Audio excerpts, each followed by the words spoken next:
43 quintillion of something is almost unimaginable.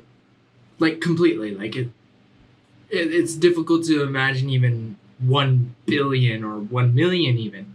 But 43 quintillion is hard to imagine, let alone finding one out of all of those. And that's what some people enjoy doing, not only out of the 43 quintillion, but as fast as possible. With the Rubik's Cube.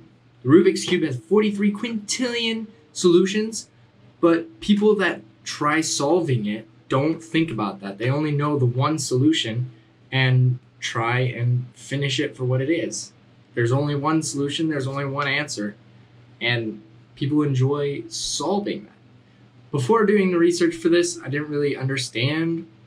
Well, I knew why people wanted to solve the Rubik's Cube, but I wanted to do more research as to what the community was built around it and how big of a community, let alone what it really is that makes this such an iconic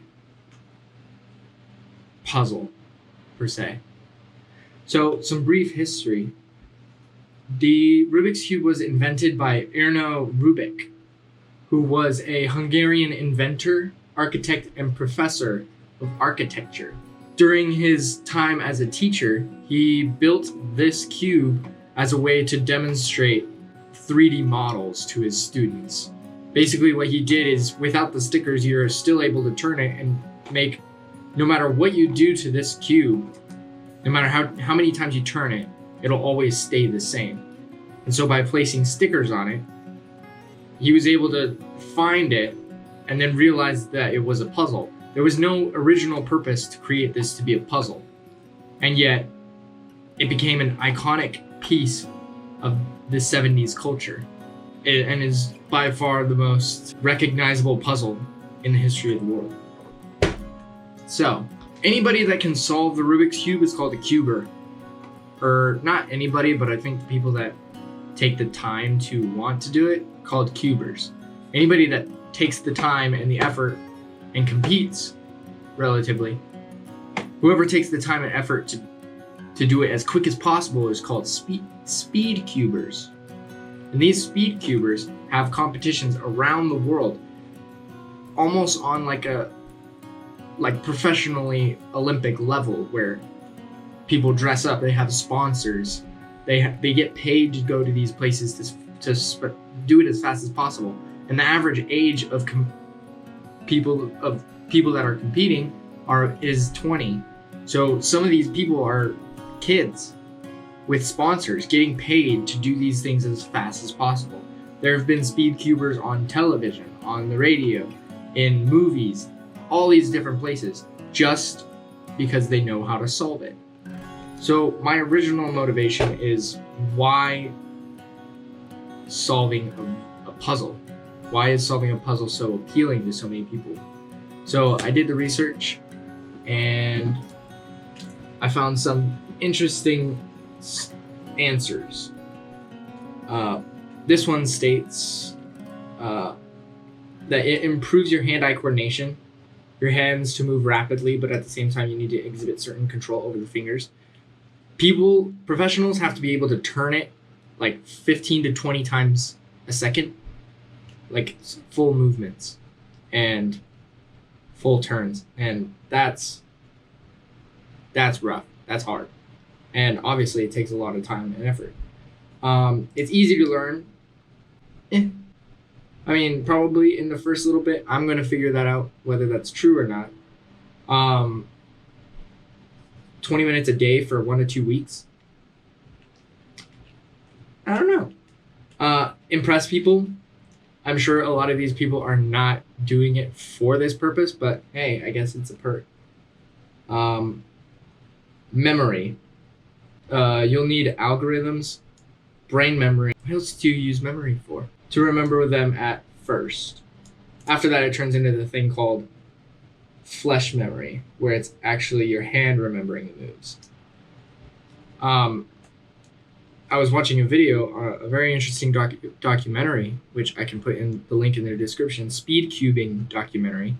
It's only about 20 minutes long. And they say that the faster you go, the slower it feels. So a fast time is about 6 seconds. And everybody's trying to push that 6 second mark and trying to break the 6 seconds for competitively, like in the world competitions and things. And as they get faster, the fastest times, they're actually contemplating their motions. It's not necessarily just sitting back and watching their hands move, even though that's what they can do. I'm not entirely sure, but basically they were saying that, oh, I can make this decision or this decision. And it's like playing a game of checkers rather than just watching it manipulate into the cube that we all know. And it's cheap. A good cube will cost no more than $5. Well, then Walmart has to stop selling these for 15. So, rip off. I also found what was interesting is 4 life lessons, which you don't really think that something like this would bring about life lessons, but then again, apparently it does. 4 life lessons from solving a Rubik's Cube. Understand the craft patiently. This comes with anything. Basically, what this is saying is that hard work and determination will pretty much bring out a better outcome. And in this case, the better outcome is just faster. The difference between people who can just solve the Rubik's Cube and those who solve the Rubik's Cube quickly is one person will solve it and sit and be content with, oh yeah, that was fun, I finished it. Meanwhile, the other person will say, I can go faster. And so there's a differentiation between the people, like the millions of people that can solve it, and the tens of thousands or hundreds of thousands that can solve it extremely quickly. And those are the ones that always test their limits, always push for that perfect cube, which they'll never actually attain because they can always feel like they can barely improve. And when in competitions, it goes down to the thousandth of a second. So in competitions, you would have your hands down on pads, and the moment that you release, you'd have to start solving the cube, and then the moment that your hands are put back on the pad, that's when it shows your time. And right before that, you're allowed 15 seconds to play around with or look at and observe and analyze the hidden cube, and then afterwards you set your hands down and then begin. And this is how competitions are done. This is how people practice. People will have apps on their laptop, on their phone, and they'll continually just practice over and over and over again. And it takes potentially a million solves to get that good. And that's a lot. Probably more. The people that win in these competitions have done it for years and have done it constantly. There are 18 different competitions in competitively, and those range from blindfolded to the 3x3, the 4x4, all the way up to like the 16x16. Going back to the life lessons part. Understand the craft patiently. There are numerous techniques, and you have to spend time understanding it. This goes with everything, like I said. Focus on the task. There is only one solution, and that is what makes it interesting, why people continuously strive for that faster and faster time. It's not like there's different patterns that you can speed to get. It's the practice of one particular skill over and over again to become as good at it as possible. Practice the craft tenaciously. 4 to 5 times a day to keep the momentum going. I guarantee without a doubt the people that are passionate about it will do it quite a bit more than that. And basically just finish it and then just redo, and continuously. Set a goal in mind. That is actually a good idea.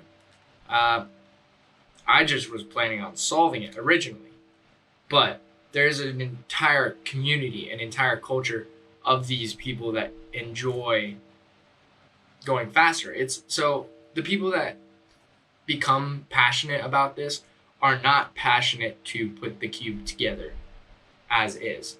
They're not ones to feel life contentment just by looking at a OCD perfected cube, but it's the community. It's everybody coming together collectively, and there are social media stars for speed cubers. There are celebrity speed cubers. It's something that people have rallied around and has become not only an icon of the past, but a passion for the people in the present.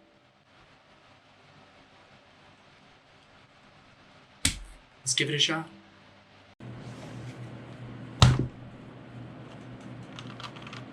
So this is a normal 3x3 Rubik's Cube. There are things called speed cubes, which you can kind of see it in this one, except it's not.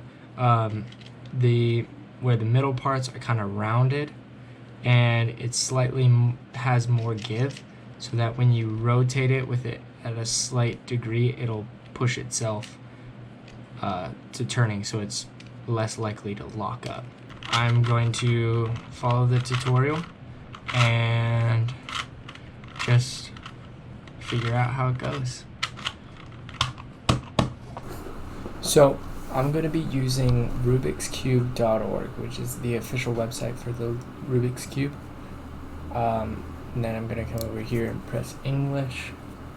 And then I'm going to learn how to do the 3x3 cube. Thank you all for watching. Can't wait to do more of these passion studies with you guys. I understand that there are mistakes, like a lot of mistakes, but I'll get better, I promise. Until next time, be creative, be inspired, and we'll see you later.